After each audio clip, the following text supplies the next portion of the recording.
here's the real deal. A visit from St. Nicholas. 'Twas the night before Christmas, when all through the house not a creature was stirring, not even a mouse.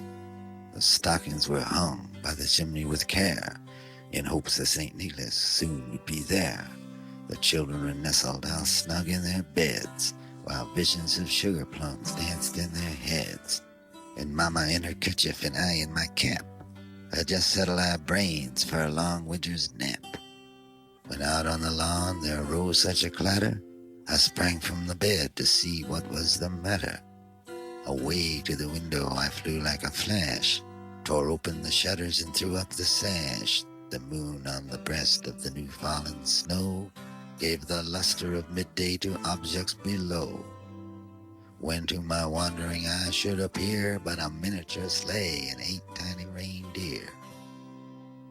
With a little old driver so lively and quick, I knew in a moment it must be St. Nick. More rapid than eagles his coursers they came, and he whistled and shouted and called them my name. Now Dasher, now Dancer, now Prancer and Vixen, come Comet on Cupid, on Donder and Blitzen.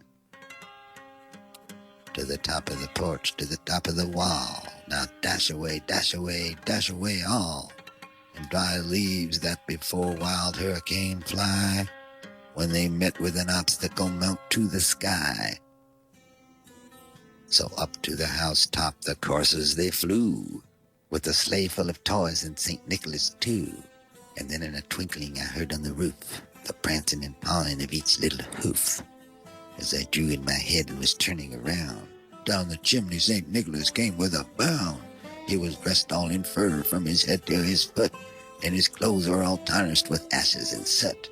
A bundle of toys they had flung on his back, and he looked like a peddler just opening his pack. His eyes, how they twinkled, his dimples, how merry. His cheeks were like roses, his nose like a cherry. His droll little mouth was drawn up like a bow, and the beard of his chin was as white as the snow. The stump of a pipe he held tight in his teeth, and the smoke had encircled his head like a wreath. He had a broad face and a little round belly that shook when he laughed like a bowl full of jelly. He was chubby and plump, a right jolly old elf, and I laughed when I saw him in spite of myself. A wink of his eye and a twist of his head soon gave me to know I had nothing to dread. He spoke not a word, but went straight to his work and filled all the stockings, then turned with a jerk, and laying his finger aside of his nose, and giving a nod up the chimney he rose. He sprang to his sleigh, to his team gave a whistle, and away they all flew like the down of a thistle. And I heard him explain ere he drove out of sight, Happy Christmas to all, and to all a good night.